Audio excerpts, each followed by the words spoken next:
Bem-vindos todos vocês que nos acompanham ao WW Especial. A vitória de Trump, a eleição de Trump para a presidência dos Estados Unidos é um evento de tamanha importância, ou de tão grande importância, que nós viemos ao longo do WW Especial fatiando, digamos assim, em vários aspectos.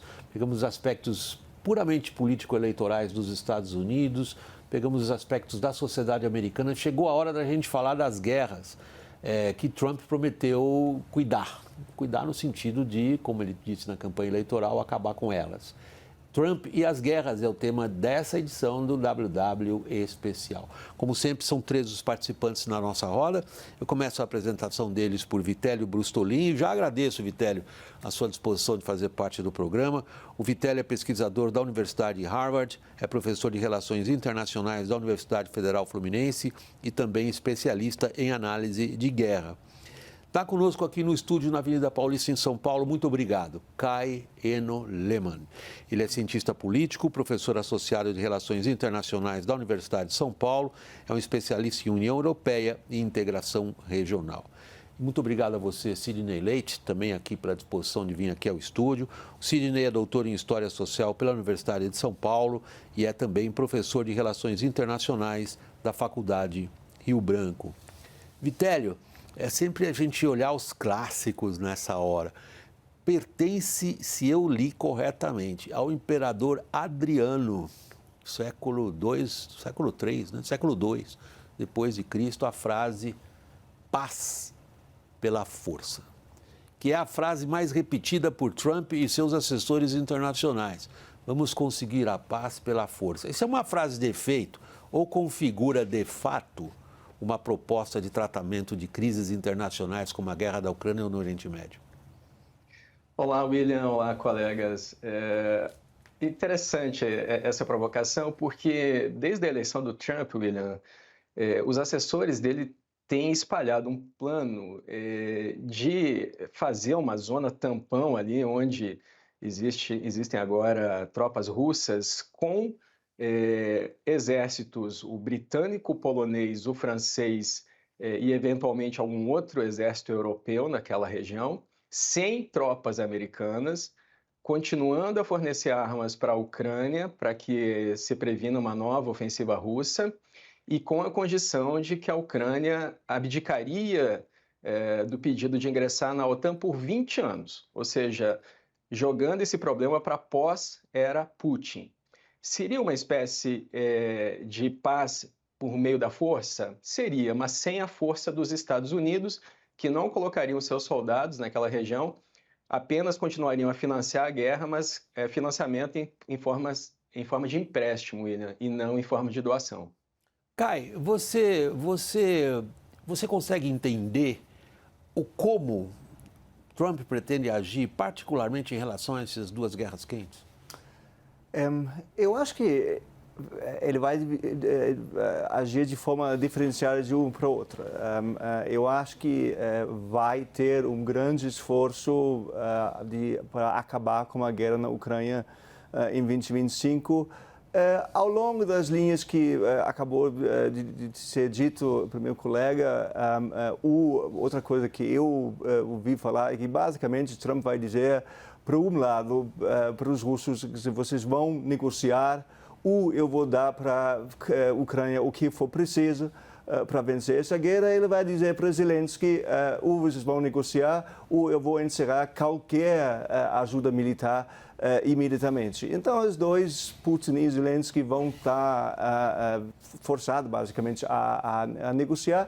E isso vai, vamos dizer, congelar os territórios como estão, para daqui para frente, em algum momento, pode ser 10 anos, pode ser 20, a gente retomar essa temática pós-Putin e pós-Zelensky, nesse sentido.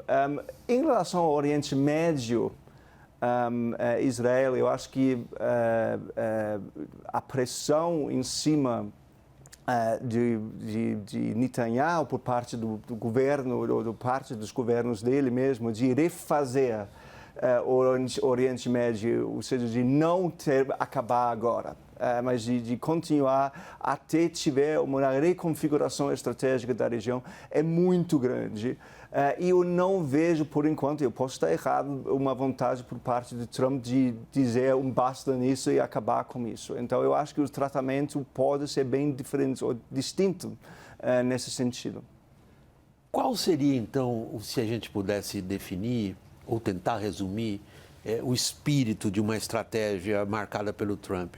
O espírito, como a gente diz, do deal maker, ou seja, ele não tem propriamente uma estratégia de tratamento dos conflitos, mas ele tem um cacuete de quem cresceu negociando imóveis em Nova York? A gente está dando a largada, né, para uma reflexão bem complexa. Os temas que a gente vai abordar aqui são bem complexos. A gente está iniciando aí essa largada. Eu queria contribuir trazendo, inclusive, talvez um sistema de referências que vem mais da história do que propriamente do campo das relações internacionais, que é a relação indivíduo e contexto. Então, pegando a primeira experiência do governo Trump, a gente percebeu que estratégia usada por Trump é um conceito, digamos, muito mais contemporâneo, se a gente fosse num viés administrativo, do que aquele modelo de estratégia com planejamento, de ver lá na frente, de alcançar metas e objetivos, né? A primeira gestão do Trump, e penso que isso não vai sofrer grandes alterações, vai ser muito de uma estratégia próxima das táticas. Em última instância, Trump vai enfrentar agora um cenário muito mais complexo, não só no contexto das guerras, talvez principalmente no contexto desses dois grandes conflitos, e outros estão por emergir, por exemplo, ali na região do Chifre da África, envolvendo o Egito, entre outros países, na própria Ásia. Então, eu penso que essa provocação que você fez, muito interessante, que não há propriamente uma estratégia naquele velho conceito de um planejamento, de uma definição, de uma doutrina, que é muito comum, né, os presidentes americanos terem, mas de ações, e aí eu acho que vai muito o perfil dele de empresário, né? Responder a situações táticas, não é? Então, talvez menos planejamento e mais ação tática do dia a dia. Ele vai remodelando a sua estratégia diante dos cenários que vão se acentuando num momento muito mais conflituoso do que da primeira gestão dele. Quem andou escrevendo sobre isso recentemente foi justamente quem o assessorou internacionalmente no primeiro mandato dele, o O'Brien. Tem um artigo dele importante, fica aqui a dica para quem gosta de seguir esses assuntos no Foreign Affairs de junho, ainda antes da eleição, no qual dali eu tirei a provocação, no qual ele diz peace through strength, paz pela força, mas ele assume por parte de um segundo mandato do Trump, primeiro, refazer o que ele achou que era o mundo no primeiro mandato. Como o Cirino estava dizendo, Vitelli, um mundo que mudou extraordinariamente da primeira vitória dele em 2016 para cá e se tornou muito mais perigoso. Que noção tem Trump, pelo que você acompanhou, dos discursos, das declarações dele, da campanha eleitoral, que noção ele tem do acirramento da gravidade da situação?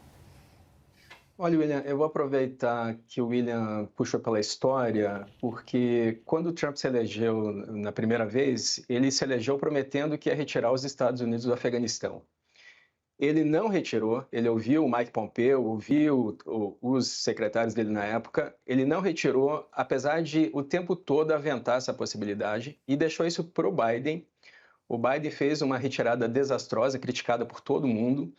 E já que você citou esse artigo da Foreign Affairs, teve um artigo do Mike Pompeo, que foi secretário de Estado na era Trump, que acabou ficando de fora desse gabinete, porque ele entrou para a política. O Mike Pompeo escreveu há poucos meses que, ao invés de retirar o apoio da Ucrânia, os Estados Unidos poderiam fornecer à Ucrânia 500 bilhões de dólares, ou seja, a força do dinheiro, a força do armamento, a força da tecnologia.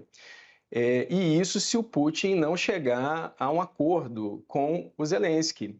E nós percebemos nas declarações do Zelensky, William, após a eleição do Trump, que ele vem mais animado do que vinha antes. Ele diz, olha, a gente não vai concordar que se termine a guerra em 24 horas, esse pode ser até o plano do Trump, mas a Ucrânia não vai concordar, nem a Europa. Mas depois de conversar com o Trump, ele disse que acredita nesse plano aventado e aparentemente é uma zona tampão de 1.200 quilômetros na fronteira entre Ucrânia e Rússia, William. Isso seria interessante da gente ver da tua perspectiva, Kai. Nós estamos usando você aqui como alemão. A Alemanha é um país de extraordinário significado em tudo isso. Com uma crise política agora que eu fui correspondente muito tempo lá atrás na Alemanha, por isso, tanto o padrão de comparação eu acho que já está caduco, mas eu não me lembro de uma crise política na Alemanha como a atual, que ela estilhaçou o espectro político e é uma primeira vez que eu me lembro de uma Alemanha sem uma liderança política muito clara, seja qual seja o grupo do qual nós estamos falando nas tradicionais agremiações alemãs político-partidárias. Trump vai ter que lidar com isso. Como é que a Alemanha está nesse momento em relação exatamente ao ponto que você também levantou? Se uma das propostas é criar no centro da Europa, os ucranianos gostam de dizer que eles são, os poloneses também, que eles são o centro da Europa, eles não são o leste da Europa, eles são o centro da Europa. Se a ideia é criar alguma coisa tampão ali com a participação dos países europeus, incluindo tropas, que a Alemanha a gente vai ver? Isso é uma ótima pergunta que não tem, no momento, uma resposta clara, porque nós não sabemos como vai ficar o cenário político na Alemanha pós-fevereiro, que é a data mais provável das eleições, das próximas eleições. E nós temos o surgimento na Alemanha de dois partidos dos extremos, da extrema esquerda e da extrema direita, que sem dúvida vão entrar no parlamento, que tem uma postura muito eles diriam anti-guerra, mas eu diria pró-russo e pró-anti-Ucrânia. E o SPD, o partido do atual chanceler, está sendo tão fragilizado no momento que eu não tenho certeza, aliás, no momento eu teria certeza que não teria força suficiente para formar o que eles chamavam de grande coalizão, né, entre os cristãos-democratas da centro-direita e o SPD da centro-esquerda. Então, a formação de um governo na Alemanha vai ser muito difícil. E isso vai, a meu ver, determinar em parte significativa o papel que a Alemanha vai assumir em relação à Ucrânia, em relação ao Trump, em relação ao ambiente de segurança na Europa, pós-eleições. Então, no momento, eu tenho enormes dúvidas se a Alemanha gostaria de assumir uma responsabilidade para, por exemplo, fornecer tropas. O Vitélio está pedindo a palavra.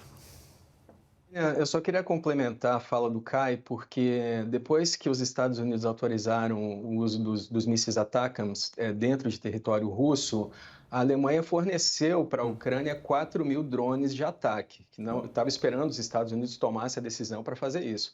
A Alemanha não forneceu ainda os mísseis Taurus, que tem 500 quilômetros de alcance, vem relutando. Eu concordo com o Kai que antes de haver uma definição de governo não vai ser autorizado, mas veja, nos últimos dias foram cortados 2 cabos submarinos de internet e esses cabos no Mar Báltico afetaram a Finlândia, a Suécia, a Lituânia e a própria Alemanha, ou seja, vem havendo uma resposta russa aos ATACMS e isso inclui a Alemanha também, William. Sim, e só para... Claro, continua. O interessante também, nesse sentido, Friedrich Merz, que me parece vai ser o próximo chanceler, falou nesse sentido que essa escalada da resposta russa não deveria ter a Alemanha em seu apoio à Ucrânia. E ele fez um discurso no parlamento uns 3, 4 semanas atrás, onde ele fala em termos parecidos àqueles de Trump, que eu vou... Se a Rússia não encerrar esses ataques contra alvos civis, contra hospitais, nós vamos fornecer novas armas mais modernas e em maior quantidade. para que a Rússia acabe com esses ataques contra alvos civis. Vamos ver, isso vai depender muito de quem vai fazer parte de uma eventual coalizão de governo sob liderança de Friedrich Merz. Sidney, se a gente considera o que o Trump pensa, pode, consegue articular em termos de levar a qual tipo de desfecho ou algum tipo de acomodação, sobretudo o conflito na Europa, a gente tem que pensar como que os europeus vão lidar com ele. É a pergunta que eu lhe faria, mas para não cortar seu raciocínio, eu vou chamar o intervalo e a gente retoma o programa logo depois, você com a palavra. Pessoal, é rápido o intervalo, estou esperando vocês aqui um instantinho, até já.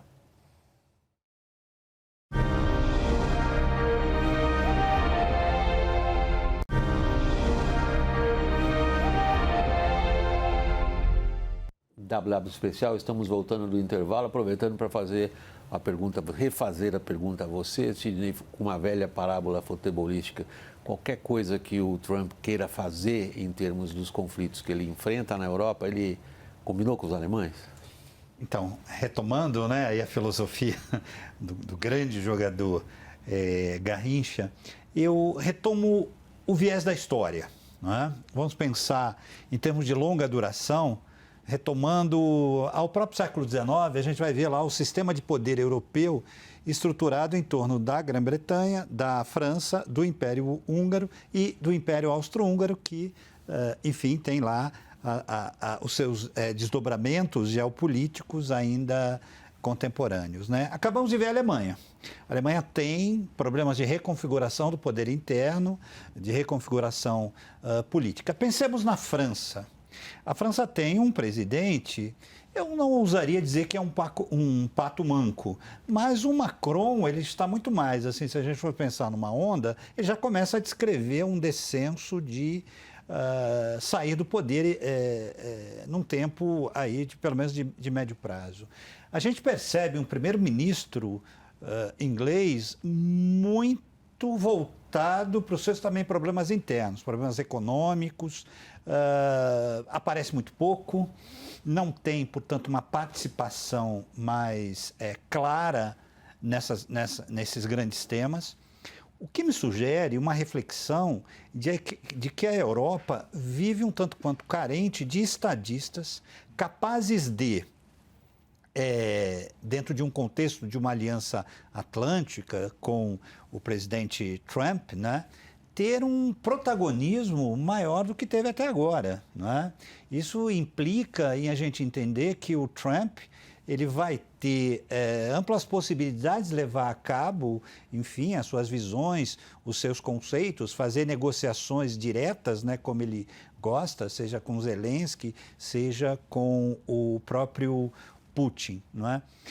Veja, nesse cenário, para o nosso espectador entender, faz falta, por exemplo, uma Angela Merkel, capaz de ser uma líder que, com altivez, pode ser tanto uma mediadora como uma articuladora de projetos, né, capazes de definir um cenário mais claro sobre o que vai acontecer nesse conflito. Não é um bom momento da Europa em termos de nível de qualidade de estadistas. É muito apropriada a sua menção à Merkel, que ela publicou as memórias dela na quinta-feira da semana que passou.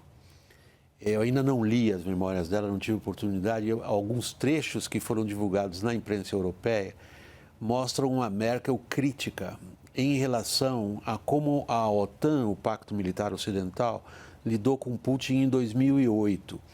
Há uma visão até um pouco revisionista por parte da Merkel em relação a isso, porque indiretamente ela dá razão a Putin, a quem ela conheceu muito bem. Merkel cresceu numa região da Alemanha onde as crianças aprendiam russo na escola, na Alemanha Oriental, próxima a Dresden, onde Putin aprendeu alemão. Os dois conversavam um pouco em russo, um pouco em alemão. E a compreensão mútua hoje é atribuída como debilidade da Merkel e não exatamente alguém que teve a visão estratégica. Eu acho que isso vai ter para vocês, especialistas em relações internacionais, grandes desdobramentos. Agora, tem um na frente de nós agora, Vitélio, que é o seguinte: se a gente faz uso da linha do tempo na história, que o Sidney nos sugere com ênfase, a gente vê que nunca as grandes crises que envolviam a Europa foram resolvidas completamente pelos europeus ou completamente pelos americanos. Sempre houve, mal ou bem, sempre houve algum tipo de coordenação. Quando você vê agora a postura de Trump frente à Europa e dos europeus frente ao Trump, o que você diria? Que isso está rompido de forma irreversível ou é simplesmente algo que se ajeita porque não há outra maneira de prosseguir senão esses dois grandes pilares da Aliança Ocidental se entenderem? William, eu vou citar o David Cameron, né, o ministro das Relações Exteriores do Reino Unido. De novo, o Sidney puxou pela linha da história, né, a área dele. O Cameron olha para essa situação que ocorre na Ucrânia e nos lembra dos momentos que precederam a Segunda Guerra Mundial. Quando a França e o Reino Unido, aproveitando a sua pergunta, foram conversar com o Hitler, porque ele queria os Sudetos da Tchecoslováquia, deram os Sudetos para ele em 1938 e com isso fizeram uma paz, nem consultaram a Tchecoslováquia na época. 6 meses depois, o Hitler marchou sobre a porção ocidental da Tchecoslováquia. Aí França e Reino Unido foram protestar. O Chamberlain era o primeiro-ministro do Reino Unido na época. Só protestaram. 6 meses depois, o Hitler marchou sobre a Polônia. Começou a Segunda Guerra Mundial. Eu concordo que existe uma falta de liderança, especialmente na Alemanha. O Olaf Scholz não é o líder que a Alemanha precisaria nesse momento. Embora Angela Merkel, cada vez mais o legado dela esteja derretendo nesse momento na Alemanha, especialmente por causa do Nord Stream 1 e 2 que passam pela Alemanha e que levavam o gás russo para o resto da Europa. A questão toda é... Os europeus não querem cometer o mesmo erro que cometeram com Hitler na Segunda Guerra. E eles não têm escolha. Vamos olhar para a Polônia, por exemplo, que hoje investe 4% do PIB em defesa e que no ano que vem vai investir 5% e que já disse que se a Ucrânia cair, a Polônia vai para a guerra contra a Rússia. A Polônia ficou 4 anos sob dominação dos nazistas e 5 décadas sob dominação dos comunistas da União Soviética. Eles não querem ser escravos novamente. A Europa não tem escolha. Eu vou finalizar só com um dado que nos remete ao Trump. Quando ele fez aquela crítica de que os países da Europa não investiam 2% em defesa, apenas 3 da OTAN investiam. Na época eram 30 países da OTAN. Hoje são 32, porque Finlândia e Suécia aderiram por causa da invasão russa à Ucrânia, e 23 deles investem 2% ou mais do PIB em defesa. Ou seja, a Europa está se fortalecendo tanto por conta da ameaça russa, quanto por conta da ameaça de se isolarem dos Estados Unidos, William. Kai, eu gostei muito da referência que o Vitélio acabou de fazer à Finlândia. Sobretudo na Alemanha, de 25, 30 anos atrás, a expressão finlandização era considerada muito negativa, porque sugeria uma situação na qual um país renunciava a alguns atributos da sua soberania para não ser atacado pelo seu vizinho. A Finlândia, durante a Primeira Guerra Fria, assumiu uma posição de neutralidade subserviente, porque teve uma experiência horrorosa com a União Soviética na Segunda Guerra Mundial. Hoje mudou. Os finlandeses consideram finlandização uma palavra positiva, porque lhes permitiu manter o seu Estado Nacional e lhes deu hoje uma condição de ingressar num pacto militar que, evidentemente, eles vão ter que recorrer no caso da situação apertar. Finlandização é uma palavra que vem sendo usada de novo em relação à Ucrânia. O Trump entende o que é o significado da finlandização atual, que nada tem a ver com a finlandização da Primeira Guerra Fria? Eu duvido que ele entenda. Ele não é um grande leitor de história e de relações, conceitos de relações internacionais. Eu acho que ele vai ter em torno dele alguns assessores que vão entender do que se trata. Ele pode até assim, levar isso nessa direção sem saber do que se trata desse... Porque finlandização hoje não é neutralidade. Não seria. Exatamente. Ironicamente, uma das críticas a respeito da Alemanha agora, vindo da Finlândia, da Polônia, das repúblicas bálticas, etc., e que a Finlândia entendeu a gravidade da situação e agiu de acordo com a gravidade dessa situação, ao ponto de que os governos suecos, finlandeses, anunciaram publicamente que eles estão preparando a população para a possibilidade de uma guerra. A Alemanha falou sobre uma virada de época, Zeitwende, o discurso do Scholz no Parlamento Europeu, mas desde então não tem agido dessa forma. Sim, fornece armamentos para a Ucrânia, mas não mudou, a meu ver, estrategicamente de uma maneira sustentável que à altura do desafio que se apresenta ao país. E quando você fala, eu tenho colegas, eu tenho projetos na Polônia, eu tenho colegas poloneses, e para poloneses falam, tudo mudou. Né? Como justamente essa se a Ucrânia cair, nós seremos os próximos, Estônia será a próxima, Lituânia será a próxima, por aí vai. E a Alemanha parece querer voltar a uma normalidade que não vai voltar. Outra provocação do Vitellio foi a referência histórica, Sidney, aos anos 30, né, do século passado. Ela nos ajuda na atual situação? Estamos como estava a humanidade nos anos 30, nos quais alguns foram capazes de perceber a grande catástrofe que se avizinhava, enquanto outros achavam que podiam lidar com aqueles fatos no dia a dia, esperando que o melhor acontecesse? Sem dúvida. E os acontecimentos da década de 30, que acabam, né, tendo como ápice a Segunda Grande Guerra, acabaram sendo também extremamente significativos até para o campo teórico das relações internacionais. Então, eu trago aqui para a nossa conversa, as nossas reflexões, o fato de, na década de 30, principalmente o Neville Chamberlain, ser movido por um idealismo e por uma incapacidade atávica de entender o projeto político mais substancial que estava por trás do regime nazista. Né? Então, talvez a lição mais significativa que a gente possa pegar dos anos 30, enfim, foi também uma década muito dividida ideologicamente. Até nesse aspecto, a gente pode tecer um quadro comparativo. Uma necessidade imperiosa, mas esse é um ponto de vista muito meu, muito pessoal, de uma necessidade imperiosa de fazer análise e agir com base num senso de realismo, de equilíbrio de poder, trabalhando com noções, né, muito até quantificáveis, não é, de poder. E aí eu sugiro a gente pensar sobre o lado russo.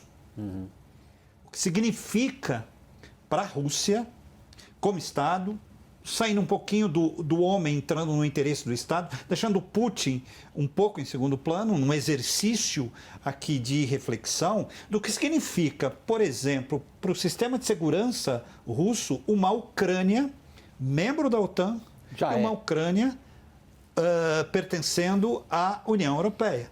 Vai ser. Isso implica colocar, né, agora voltemos ao Putin, os seus inimigos ali no portão de entrada. Sim, para ele está claro. Da Rússia. Essa é a questão, né, que me parece a partir da qual precisamos negociar, precisamos refletir. Então, uma dose mais elevada de realismo que faltou ao primeiro-ministro inglês e que acabou levando, precisamos mais de Churchill e menos de Chamberlain.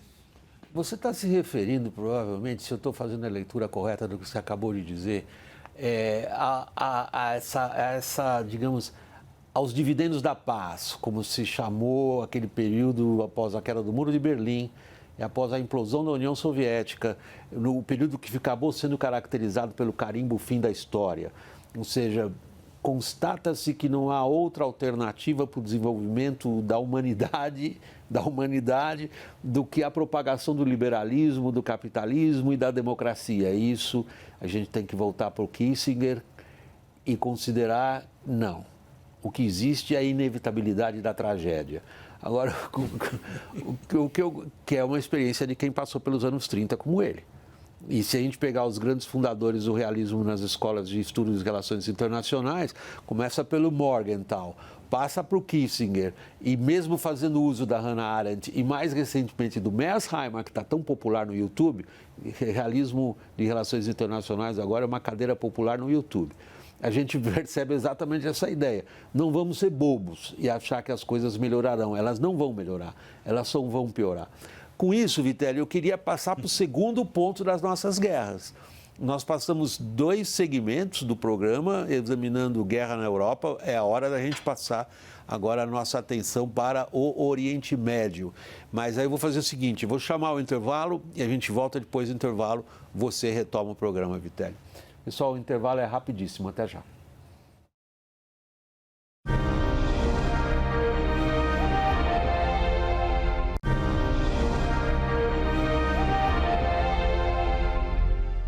WW Especial, de volta do intervalo. Vitélio, a gente passou 2 segmentos do programa dedicados à Europa, não resolvemos a situação, não saiu daqui um plano de paz ou um plano de guerra, e acho que a gente nem conseguiria, dada a complexidade disso, mas acho que a proposta nossa foi exatamente trazer para a audiência o que está em jogo. Agora vamos olhar para o Oriente Médio.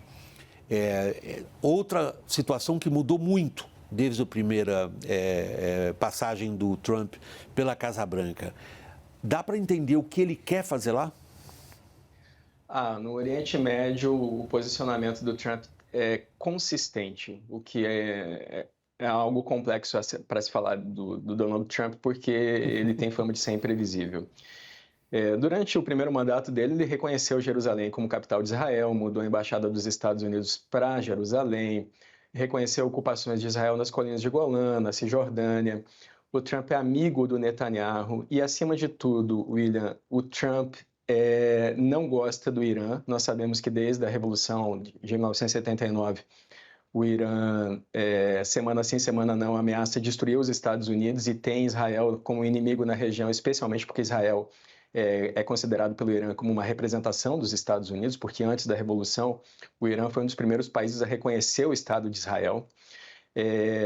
O Trump criticou várias vezes o fato do Biden ter descongelado recursos do Irã que estavam congelados e que o Trump alega que foram usados para financiar o Hamas, o Hezbollah, os Houthis. O Trump criticou o fato do Biden não ter autorizado que Israel atacasse alvos da infraestrutura nuclear do Irã. Então, nós sabemos que não será fácil a situação do Irã. Lembrando aqui, só para finalizar, que o Trump saiu do acordo nuclear que o Obama tinha feito com o Irã, alegando que o Irã continuava fabricando mísseis e que o acordo era muito fraco, que de fato era. Nós vemos pela quantidade de mísseis balísticos e mísseis de cruzeiro que o Irã tem. Mas nesse momento, depois que Israel atacou todo o sistema de defesa antiaérea do Irã, neste momento o Irã tem a espada, ou seja, tem os mísseis, mas não tem mais nenhum escudo para se defender. Qualquer ataque que Israel faça nesse momento ao Irã será catastrófico, William. O Thomas Friedman é provavelmente um dos colunistas que se dedica a relações internacionais de maior repercussão e influência no mundo. Ele publica no New York Times, ele é lido no mundo inteiro. E a coluna dele da semana que passou chamou muita atenção, porque ele diz o seguinte: ele é declaradamente uma pessoa do espectro liberal, como se diz, de esquerda americana, claramente com posições e opiniões muito contrárias ao que o Trump é, ou que o Trump significa. Mas a coluna dele na semana passada no New York Times chamou a atenção porque ele diz assim: Trump tem a oportunidade de obter um lugar na história que nem ele mesmo imagina qual seria. E seria um lugar na história, digamos, entre aspas, positivo. O Thomas Friedman chama a atenção para o fato do Trump ter articulado uma série de acordos que, de fato, nos últimos anos, deram uma balançada no Oriente Médio, particularmente a possibilidade de reaproximação entre Israel e a Arábia Saudita, são os acordos de Abrahams, e que, em boa medida, com a China entrando lateralmente nisso, leva a uma outra postura entre a Arábia Saudita e Irã, em parte. Mas aí vem o 7 de outubro, aí vem o Hamas, aí vem Gaza e aí vem o Hezbollah. Que chances Trump teria de seguir adiante nessa trilha dos acordos de Abrahams, que sugeriam uma reconciliação, eu não vou dizer, mas um entendimento entre a Arábia Saudita e Israel? Eu acho que a possibilidade, me parece a possibilidade disso aí adiante no momento são pequenos, mas existe. Vai depender, a meu ver, em grande parte, do que vai acontecer no Irã em termos domésticos, internamente. No Irã? No Irã. Porque isso vai impactar fortemente a região inteira. Eu acho que uma possibilidade, o que a gente tem que dizer sobre o 7 de outubro e tudo que vem diante, irrespectivamente da nossa opinião sobre a resposta, a proporcionalidade, a resposta e tudo mais, eu acho que a Hamas e Hezbollah esperavam nas suas respectivas ações desse 7 de outubro uma reação diferente do mundo árabe, da região, dos aparentes supostos amigos da causa palestina, enfim. Isso não veio, na verdade. Eu acho que a grande maioria dos governos nessa região querem paz no sentido de deixa eles em paz e não causa instabilidade. O que aconteceu, o que está acontecendo na região desde o 7 de outubro do ano passado causa instabilidade que não está no interesse desses governos, seja a Arábia Saudita, seja Bahrein, seja quem for.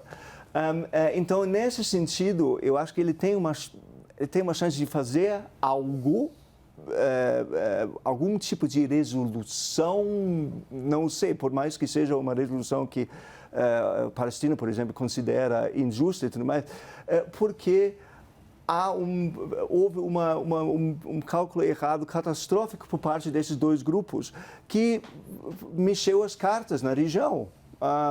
E isso, eu acho que abre a possibilidade para algum tipo de acordo entre Israel e vários outros países, mas vai depender muito do desfecho das guerras, caso haja um desfecho das guerras em 2025. O Vitélio está me pedindo a palavra rapidinho. Vitélio, tenho mais 2 minutos nesse segmento.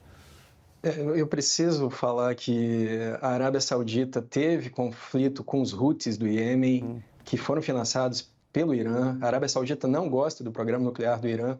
Um dos requisitos para ela fazer parte dos acordos de Abraão é a ajuda dos Estados Unidos para o programa civil nuclear próprio. E aí, só para finalizar, William, o Antony Blinken, que tem um plano dos Estados Unidos para a Índia, aventou em setembro do ano passado, ou seja, antes do ataque do Hamas, transformar a Índia num hub de exportação para desviar da Rota da Seda da China, da nova Rota da Seda, passando por onde? Pelos Emirados Árabes, Arábia Saudita, Cisjordânia, Jordânia, Israel e para a Europa. Ou seja, existe um plano de integração comercial para aquela região que integra a Arábia Saudita, William.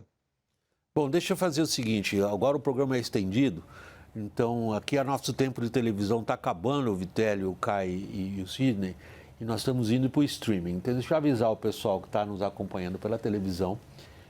Aqui na televisão, no nosso slot de televisão, aquela coisa velha, televisão, século passado, essas coisas, o programa está acabando. Agora nós vamos para o século XXI, vamos para o streaming, para o digital. Como é que faz? Tem tido problema. Gente, a gente lê os comentários, a gente fica mortificado de tratar mal vocês que nos dão o carinho da sua audiência. Houve um pouco de problemas técnicos para nós, que é uma experiência nova que nós estamos fazendo também dentro da CNN Brasil, que é transicionar durante um programa do vivo da televisão para o digital. Então, vamos ver se dessa vez vai dar certo. Vocês apontam o celular para o QR Code que está na tela. E aí você será direcionado à playlist WW no YouTube. Chegando lá na playlist do WW no YouTube, o vídeo mais recente vai ter o mesmo título da tarja que está aqui embaixo, que está passando aí para vocês. Estamos esperando vocês no streaming logo depois do intervalo, para dar tempo de vocês chegarem lá certinho e continuarem com a gente. E, de novo, gente, perdão pelos problemas que a gente causa. É para vocês que a gente faz o programa e a gente fica mortificado de tratar o mal quem nos quer bem. Até já.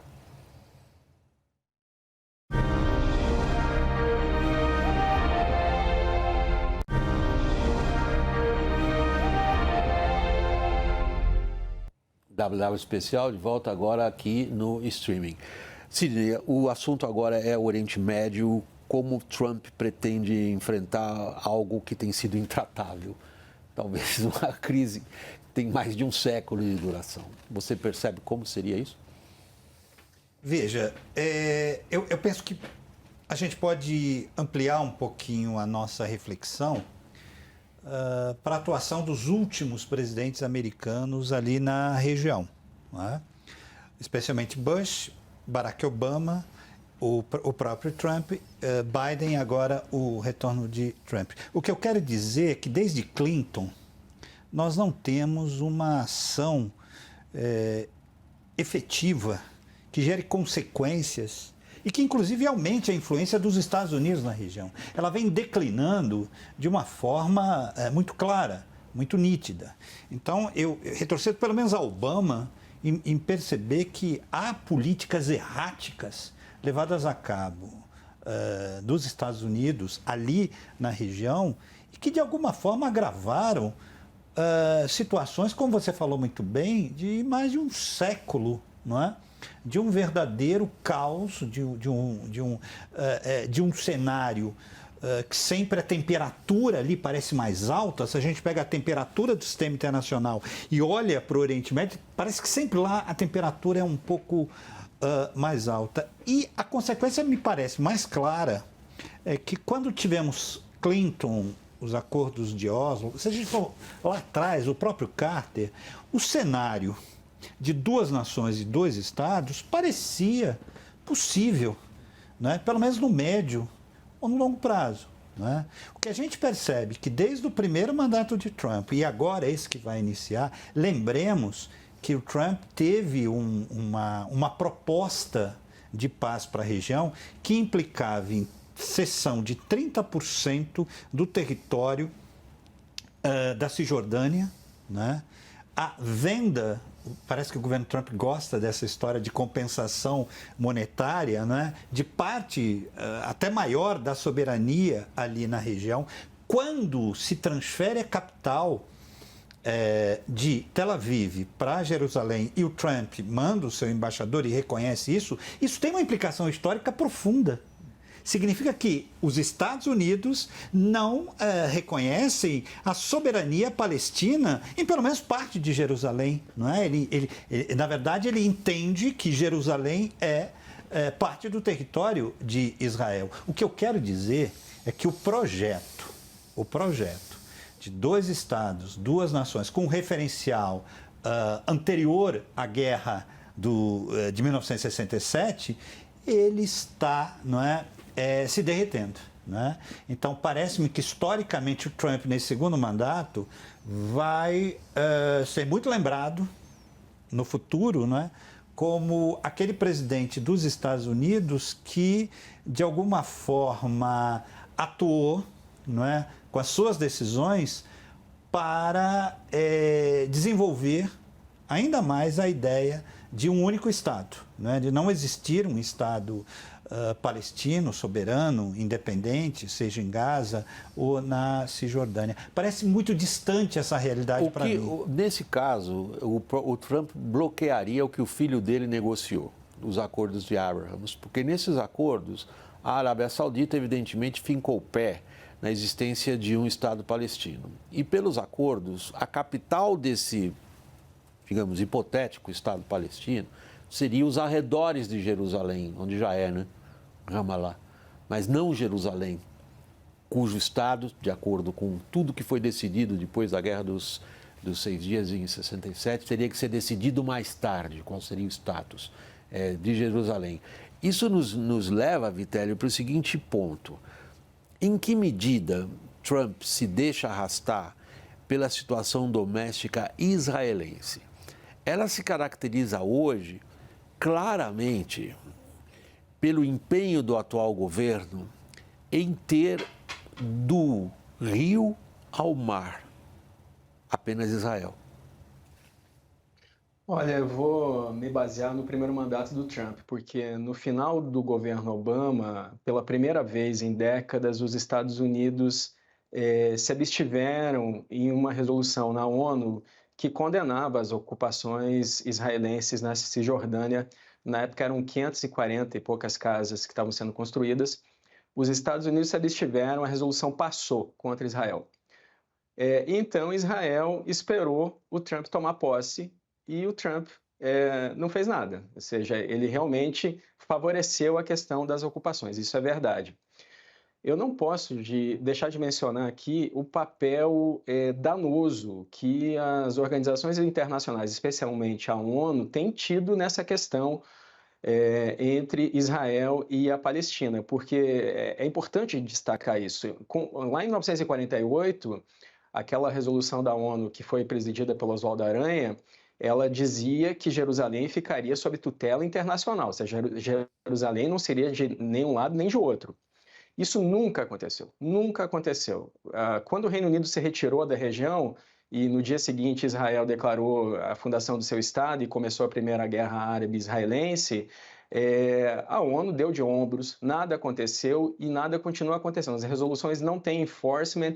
Aquela situação em Gaza, a ONU poderia ter enviado para aquela região ajuda com tropas, poderia ter resguardado os civis, poderia ter feito muito mais e não fez. E, é claro, quando a gente fala da ONU, nós estamos falando dos países que a compõem, porque o congelamento do Conselho de Segurança é culpa, sim, dos 5 permanentes. E aí tem um link entre as duas guerras que nós falamos aqui. A Rússia e a China, nesse momento, se posicionam do lado dos palestinos, mas também do Hamas. Tem muita crítica quanto a isso. O Hamas esteve na Rússia, representantes do Hamas conversando com o Putin. Existe uma divisão no Conselho de Segurança que lembra muito, William, a Primeira Guerra Fria, porque, evidentemente, o que nós estamos vivendo agora são condições de uma Segunda Guerra Fria, William. Kai, eu volto a esse ponto. Sobretudo no período desde o 7 de outubro, ficou bastante claro a incapacidade de Washington de impor ao governo israelense o que Washington achasse que deveria ser feito ou que não deveria ser feito. Como você antevê essa relação tendo Trump na Casa Branca? Não vai mudar muita coisa, até porque, assim, Biden, evidentemente, muitas vezes tem uma visão diferente sobre o Oriente Médio do que Netanyahu, mas não faz nada. Então ele deixa ele fazer o que ele bem quiser, mesmo discordando. Trump não vai ter esse problema, ao meu ver, porque ele tem uma visão muito mais parecida à visão do Netanyahu do que Biden.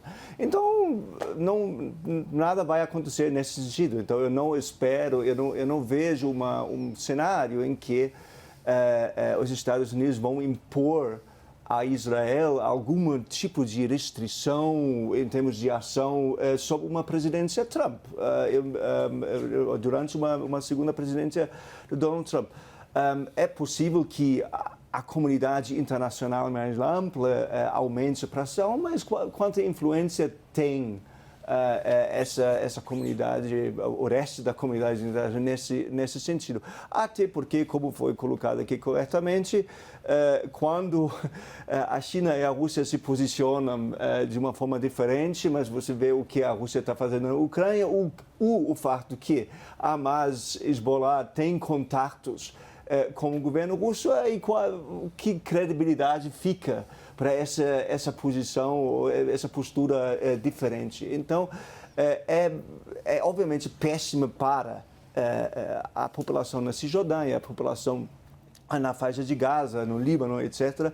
É péssima para o sistema internacional de segurança, que fica paralisado diante de duas crises, duas guerras, que se mostra completamente incapaz, e nem diria de solucionar, mas de agir com algum tipo de eficácia e efetividade. Sidney, a gente quando olha para a situação do Oriente Médio, que é o que nós estamos fazendo agora, a gente deixou 2 primeiros segmentos para a Europa, esses 2 segmentos para o Oriente Médio, porque nós estamos falando de Trump e as guerras quentes. Eu já estou um pouco antecipando algumas coisas que os nossos queridos que nos acompanham vão dizer. E aí, vocês não falaram da China, vocês não falaram da Venezuela. Não, mas é que o tema do programa eram essas 2 guerras quentes, né? A gente espera que a Venezuela não vire uma guerra quente para a gente ter que fazer um programa só sobre isso, mas eu acho que vai acontecer. Mas vamos voltar ao ponto. Se a gente considera o Oriente Médio e olhamos ali para a questão fechada na Terra Santa, Mas o Oriente Médio ampliado, a gente vai pegar do Marrocos ao Afeganistão, nós vamos colocar ali no meio o Egito, que é a maior sociedade de massas árabe, nós vamos ter que considerar a situação da Síria, dos curdos e da importantíssima Turquia, para não falar no Irã nisso tudo. Você percebe no que Trump colocou até agora, voluntariamente, ele falou bastante sobre o Oriente Médio, uma compreensão do que está envolvido nisso tudo? É difícil imaginar que ele consiga resolver qualquer situação com o Irã, ou mesmo específica ali em Gaza ou no sul do Líbano, se não envolver de uma forma ou de outra ali, no mínimo, Egito e Turquia. O que a gente percebe é uma certa retração desses atores que poderiam e deveriam ter um protagonismo maior. Estou falando de países que compõem o Grande Oriente Médio, que você mencionou, que você traz à tona, não é? O próprio Egito, né, tem sido muito omisso. Não é? Então, a gente percebe que a Arábia Saudita ela acaba levando muito mais em consideração uma divisão e um objetivo muito claro de exercer uma influência maior, não apenas nos países do Golfo, mas no Oriente Médio como um todo, e tem um grande obstáculo que é o Irã. Tá? Então, eu percebo um Oriente Médio muito dividido, muito fragmentado, talvez como nunca, né? Desde pelo menos a Segunda Guerra. Né? Então, possivelmente, quando a gente pensa numa certa facilidade que Trump terá para levar a cabo os seus principais objetivos, que é isolar o Irã, patrocinar e sair, inclusive, como uma figura histórica a ser lembrada, né, de um acordo histórico, né, da normalização diplomática das relações entre a Arábia Saudita e Israel. Isso vai ser um ganho gigantesco, né, do ponto de vista de personagem histórico, se ele for aí o patrocinador, como tudo isso indica. Então, a tendência que eu percebo dos próximos 4 anos é como meus colegas, de alguma forma, mencionaram. A gente vai ter uma continuidade, né, e de um agravamento. Eu assumi um pouco o papel shakespeariano aqui no programa, né, do trágico, do drama, mas eu não consigo enxergar, como falavam inclusive os clássicos da política externa brasileiro, o grande Celso Laffer, uma desdramatização desse cenário. Eu tendo a crer que o elemento Trump tornará um cenário que já é dramático e ainda mais dramático pela sua pouca habilidade e um total desinteresse de atuar como um mediador, um articulador, um modelo de negociação de Harvard, que o colega conhece bastante, o ganha-ganha. Eu não consigo enxergar um Trump atuando como um Carter, que foi capaz, né, de aproximar ali aquilo que seria, alguns anos antes, impensável, né? A aproximação entre Menachem Begin, né, e o Anwar Sadat. Você está lembrando do velhíssimo... É um episódio... não dá para usar essas palavras em relação ao Oriente Médio. A palavra bonito em relação ao Oriente Médio não tem uso. Mas a presença de Sadat no Knesset é provavelmente a imagem que te veio à cabeça. Sim, sim. Portanto, o Donald Trump, ele não se propõe a ser um Carter. Aliás, ele deve abominar, não é, tudo que está associado ao que Carter foi em relação à sua atuação na política internacional. Então, eu tendo a crer, lamento de ter essa visão um tanto quanto trágica, assumidamente trágica, do aumento das tensões, do aumento dos conflitos, não é? E, vejam, foram quebrados vários tabus nos últimos meses. Né? Um deles, talvez o mais agravante, seja um conflito direto entre o Estado do Irã e o Estado de Israel numa guerra convencional. Uau! Isso é absolutamente assustador. Não é? Então, eu tendo a crer que o Trump não é um elemento que vai contemporizar esse cenário. Ele não quer ter esse papel histórico, ele vai tornar esse cenário mais agudo. Não é? Ele vai tornar esse cenário, até pela importância dos Estados Unidos, como a única superpotência global, né, ainda mais tenso, e ainda mais preocupante. Então, eu vou pegar essa tua provocação, Sidney, para encerrar o programa. Eu estou usando no final, a gente tem mais ou menos uns 5 minutos ainda, mas o que você está sugerindo que a gente aborde é o papel do indivíduo na história. Esse é um clássico para todo mundo que lê e gosta de história. Qual será o papel do indivíduo Trump nessa história, Vitélio? Eu vou responder essa com os indivíduos. Então, vou aproveitar aqui que o Sidney traz uma referência histórica para dizer que a Segunda Guerra não começou como uma grande guerra. Vou fazer essa analogia. Ela começou com os nazistas projetando poder sobre a Europa e depois sobre a União Soviética, como era a intenção do Hitler desde 1924, quando escreveu Mein Kampf. O Japão projetando poder sobre a China e sobre a Ásia, e a Itália projetando poder sobre o mar Mediterrâneo e a Etiópia. E, eventualmente, esses 3 países perceberam que eles tinham interesses em comum. Nessa nossa discussão, nós quase fizemos a conexão dessas 2 guerras, porque elas estão conectadas. O Irã fornece armas, os drones Shahed, para a Rússia atacar a Ucrânia. Nós temos soldados da Coreia do Norte lutando em território europeu nesse momento. São de 10 a 13 mil. Estima-se que possa chegar a 100 mil soldados norte-coreanos.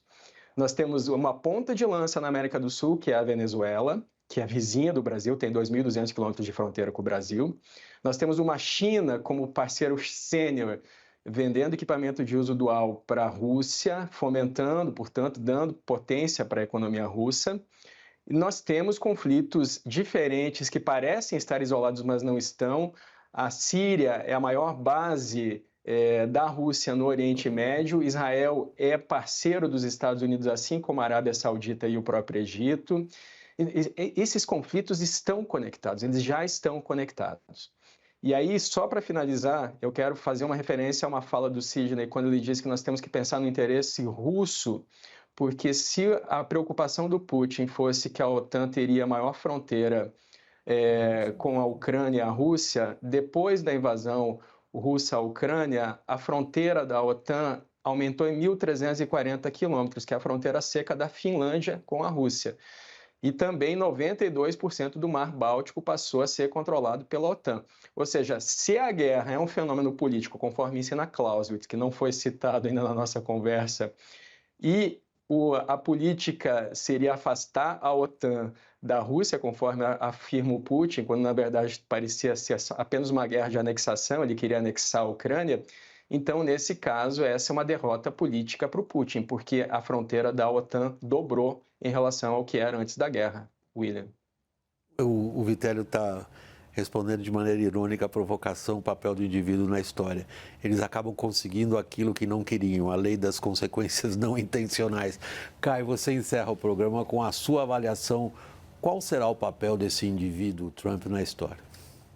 Diante das complexidades e interdependências que o colega acabou de colocar, eu vou terminar com uma expressão que é muitas vezes atribuída à postura de prussianos alemães, que são, de um modo geral, Clausewitz. Natureza pessimista. Muitas vezes se diz que para um alemão, felicidade é o momento entre a última e a próxima crise. E estamos lá. Eu acho que eu concordo que eu não vejo a capacidade nem o interesse intelectual de Donald Trump e, na verdade, do trabalho necessário para costurar algum acordo de paz, algo disso. E já que há todas essas interdependências e conexões, e há uma falta de interesse de trabalhar isso em conjunto, eu temo que a situação internacionalmente, globalmente, vai piorar diante de tudo que foi exposto aqui. Caio, começando por você, o Kai Eno Lehmann. Muito obrigado, Caio, pela disposição de participar aqui do nosso programa. Agora vou ao Vitélio Brustolin, que esteve remoto lá do Rio de Janeiro participando. Vitélio Brustolin, pesquisador em Harvard, muito obrigado pela participação. E ao Sidney Leite, que é doutor em História Social pela Unisp. Sidney, muito obrigado pela presença aqui no estúdio, na Avenida Paulista, em São Paulo. Meu muito obrigado a vocês que nos acompanham. Espero que dessa vez não tenha dado trabalho passar da televisão para o streaming. Pessoal, obrigado. Até a próxima.